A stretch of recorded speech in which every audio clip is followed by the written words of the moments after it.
Hello friends, welcome to Technocrat CS Academy. In this series of database management system, in this video we're going to learn about what is primary index and why we use primary indexing. So let's start.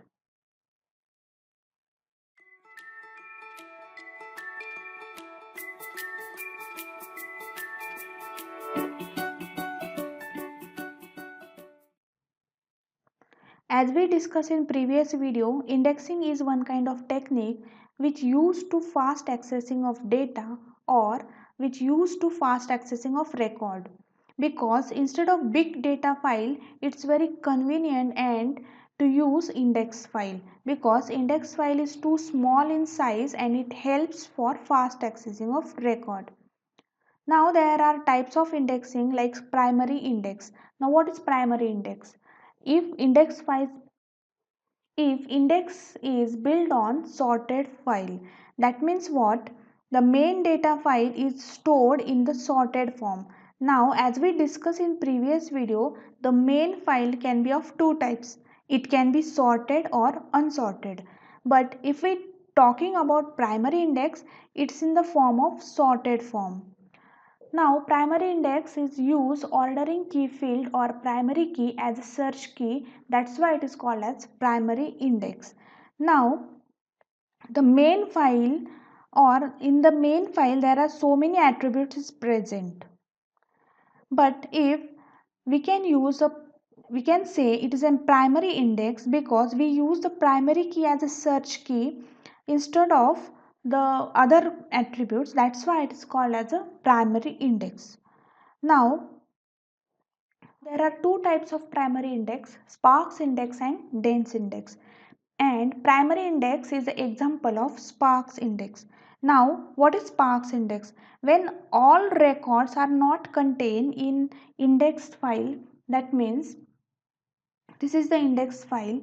When there are total 100 records in main file, then in index file the total 100 records are not included, but it contain only some few records, or it included only few records in index file called as a sparse indexing. Now the main file is sorted and the index file make a fast accessing. Now the main file is sorted and the index file makes the fast accessing when the index file is small in size. So index file not contain all records which is present in main file. So index file contain two columns, search key and block pointer. Now by using block pointer, as we know that we can search a particular record,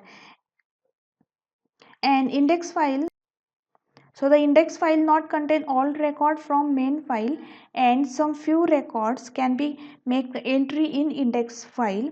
So the index file becomes a small to size and it very easy for accessing, and that is nothing but sparse indexing. But if we use the entire records in index file, the index file becomes large. Primary indexing is the example of sparse indexing because we enter some few records in this index file. Now for example, if I want to search roll number 15, then it goes to the particular block pointer, that is B2. Now block pointer B2, that is the base address of record. So index file contain two columns, search key and base pointer. Now what is the size of index file? Now size of index file is the number of blocks in main file. So primary indexing is nothing but it built on sorted file. It uses order key field or primary key as a search key, and there are two types, sparse index and dense index, and primary index is the example of sparse index. Now sparse index because we have not included all record into the index file, and index file contain only few record, that's why it is called as a sparse index. Now in primary index the main file is sorted and index file is also sorted one. So you can apply binary search. For example, if index file contain n number of entry, to store index file we use n block, and we know that index file is a sorted one, so we can easily apply binary search, that is log base to the n. Now we are not finding exact record, so or to find the actual page or actual record, the number of access becomes log base to n plus 1. So this is all about the basic concept of primary indexing. Thank you.